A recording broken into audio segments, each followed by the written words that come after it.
สวัสดีเพื่อนๆสาวกคนรักนาฬิกาทุกคนนะครับคลิปนี้จะเป็นคลิปที่พิเศษหน่อยเพราะว่าปกติเวลาผมจะเล่าประวัติความเป็นมาของนาฬิกาผมมักจะเล่าไว้ในรีวิวของนาฬิกาเรือนนั้นๆแต่คลิปนี้จะเป็นคลิปแรกที่ผมแยกออกมาทำประวัติความเป็นมาต่างหากด้วยความที่ผมอยากให้แต่ละคลิปมีความกระชับและที่สำคัญนะครับเพื่อนๆที่รู้ประวัติอยู่แล้วหรือว่าดูรีวิวนาฬิกาหลายรอบไปแล้วเนี่ยจะได้ไม่ต้องเสียเวลาดูประวัติความเป็นมาซ้ำๆและนาฬิกาที่ผมจะมาเล่าประวัติความเป็นมาให้ฟังในวันนี้ก็คือมอริส ลาคัว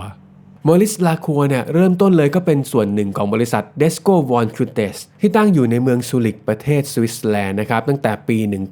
1961 ซึ่งอันที่จริงแล้วเดิมทีเดียวบริษัทเดสโกเนี่ยเขามีพื้นฐานมาจากการทำธุรกิจค้าผ้าไหมนับย้อนไปตั้งแต่ปี 1889 ที่เป็นปีก่อตั้งบริษัทเดสโกจนในปี 1946 บริษัทเดสโกเนี่ยได้เริ่มเป็นตัวแทนจำหน่ายของนาฬิกาหรูในฝั่งประเทศตะวันออกไกลซึ่งนาฬิกาหรูในยุคนั้นนะครับก็จะเป็นพวกโอเดมาปีเก้ฮอยเออร์เอเทนาเจเกอร์เลอคูพอเวลาผ่านไปบริษัทเดสโก้นะครับก็ได้เริ่มสนใจในธุรกิจของนาฬิกาหรูมากขึ้นจนในปี 1961 ที่เรานับเป็นปีเริ่มต้นของมอริส ลาคัวเนี่ยบริษัทเดสโก้ได้ซื้อโรงงานประกอบนาฬิกาที่มีชื่อว่าเทอาร่าในเมืองเซงเนเลเจียซึ่งผมขออ่านชื่อตามภาษาอังกฤษตรงตัวนะครับเดี๋ยวผมขึ้นซับไตเติลไว้ให้เพราะว่าเข้าใจว่าชื่อจริงๆน่าจะออกเสียงตามภาษาฝรั่งเศสซึ่งเป็นอะไรที่ยากเกินไปสำหรับผมซึ่งเดิมทีเดียวหลังจากซื้อโรงงานมาเนี่ยเขาก็ผลิตนาฬิกาในแบบThird Party ก็คือผลิตนาฬิกาให้กับยี่ห้ออื่นๆจนในปี 1975 นะครับถึงได้เริ่มผลิตนาฬิกาภายใต้ชื่อแบรนด์มอริส ลาคัวซึ่งชื่อมอริส ลาคัวเนี่ยได้มาจากชื่อหนึ่งในสมาชิกของผู้บริหารบริษัทเดสโกซึ่งเอาเข้าจริงๆมิสเตอร์มอนเซอร์มอริส ลาคัวเนี่ยเขาเป็นผู้อำนวยการด้านผ้าไหมของบริษัทเดสโกที่ตั้งอยู่ในเมืองลียงประเทศฝรั่งเศสแต่ด้วยความที่กฎการตั้งชื่อของบริษัทผลิตนาฬิกาในประเทศสวิตเซอร์แลนด์เนี่ยจำเป็นจะต้องเป็นชื่อของหนึ่งในสมาชิกหรือครอบครัวของผู้ที่เกี่ยวข้องกับบริษัททางผู้บริหารของเดสโกเนี่ยถึงได้ตัดสินใจใช้ชื่อมอริส ลาคัวมาเป็นชื่อแบรนด์และนาฬิการุ่นแรกในชื่อมอริส ลาคัวเนี่ยก็ได้ออกวางขายในปีเดียวกันนะครับที่ประเทศออสเตรียจนในปี 1976 ก็ได้เริ่มวางขายในประเทศสเปนแล้วก็ขยายไปทั่วโลกในทศวรรษถัดมานะครับจนในปี 1980 เนี่ยมอริส ลาคัวได้รับความนิยมเป็นอย่างมากจนทำให้โรงงานที่เมืองแซงเนอร์เลเจียเนี่ยหยุดผลิตนาฬิกาสำหรับ Third Party ไปจนในปี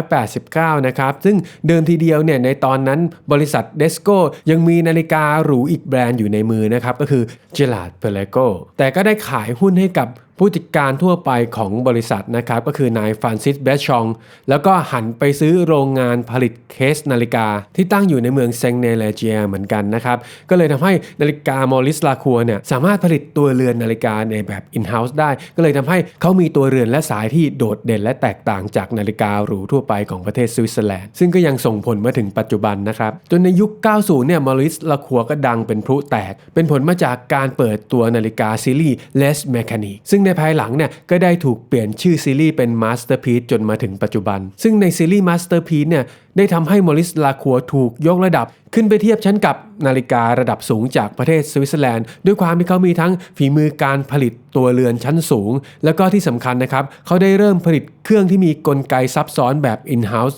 สำหรับซีรีส์ Masterpiece ของตัวเองซึ่งในยุค 90 นี่เองก็ทำให้มอริส ลาคัวนะครับประสบความสำเร็จสูงสุดโดยเฉพาะในประเทศเยอรมันจนในปี 1995 เนี่ยมอริส ลาคัวได้เปิดตลาดสุดท้ายของตัวเองนะครับก็คือตลาดประเทศอเมริกาก็เลยทำให้คนอเมริกาเนี่ยเพิ่งจะได้เริ่มรู้จักแบรนด์มอริส ลาคัวในยุค 90 นี่เองจนในปี 2001 มอริส ลาคัวก็ได้ถูกแยกเป็นอิสระจากบริษัทเดสโกและก็ได้เริ่มขายหุ้นให้กับบริษัท DKSH ในปี 2008 นะครับจนถึงในปี 2011 เนี่ย DKSH ก็ได้ซื้อกิจการมอริส ลาคัวอย่างสมบูรณ์แต่จากภาวะวิกฤตการเงินโลกก็ทำให้บริษัท DKSH เนี่ยได้เสนอขายมอริส ลาคัวกับคูลอสในปี 2015 จนคูลอสเนี่ยถูกขายไปในปี 2018 นะครับแต่มอริส ลาคัวเนี่ยก็ยังอยู่ภายใต้การดูแลของ DKSH อยู่จนถึงปัจจุบันผมขอเล่าย้อนกลับไปในยุคก่อนที่มอริส ลาคัวจะรุ่งเรืองนะครับคือในปี 1889 ที่เขาซื้อบริษัทผลิตเคสเนี่ยในปีนั้นเองบริษัทได้ประกาศร่วมมือกับนายอังเดรส สเตลเลอร์ซึ่งเป็นผู้ผลิตและนักออกแบบกลไกนาฬิกาชื่อดังนะครับซึ่งเขาใช้เวลานานกว่า 3 ปีนะครับในการคิดค้นกลไกจับเวลา In-house Caliber ML106 ซึ่งเป็นเครื่องรุ่นแรกของมอริส ลาคัวนะครับที่มีการดีไซน์และมีการผลิต ภายในบริษัทตัวเองอย่างสมบูรณ์แบบนับตั้งแต่นั้นเป็นต้นมานะครับก็เลยทำให้โมริส ลาคัวเนี่ยมีศักดิ์ศรีขึ้นชั้นเป็นบริษัทที่มีการผลิตเครื่องนาฬิกาการคิดค้นเครื่องนาฬิกาเป็นของตัวเองจนในปี 2007 นะครับที่เมืองเซี่ยงไฮ้ทางโมริส ลาคัวเนี่ยได้เปิดตัวเครื่องกลไกจับเวลา Caliber ML128 ที่มีหน่วยความจำนะครับที่เป็นเอกสิทธิ์ของโมริส ลาคัวและใช้ครั้งแรกในนาฬิการุ่น Memorial 1 ซึ่งเจ้ากลไกจับเวลาที่คิดค้นขึ้นมาใหม่เนี่ยเป็นอะไรที่น่าทึ่งมากๆนะครับแล้วก็เขาวางขายในปี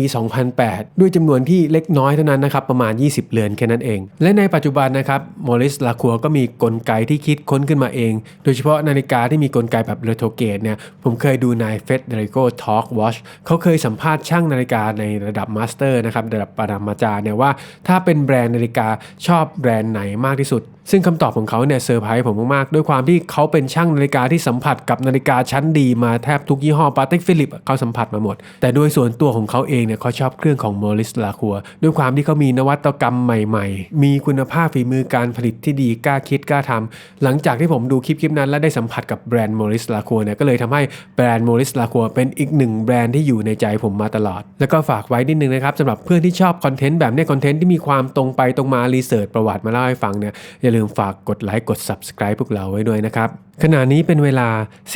17:23 นาที 14 วินาทีขอบคุณครับ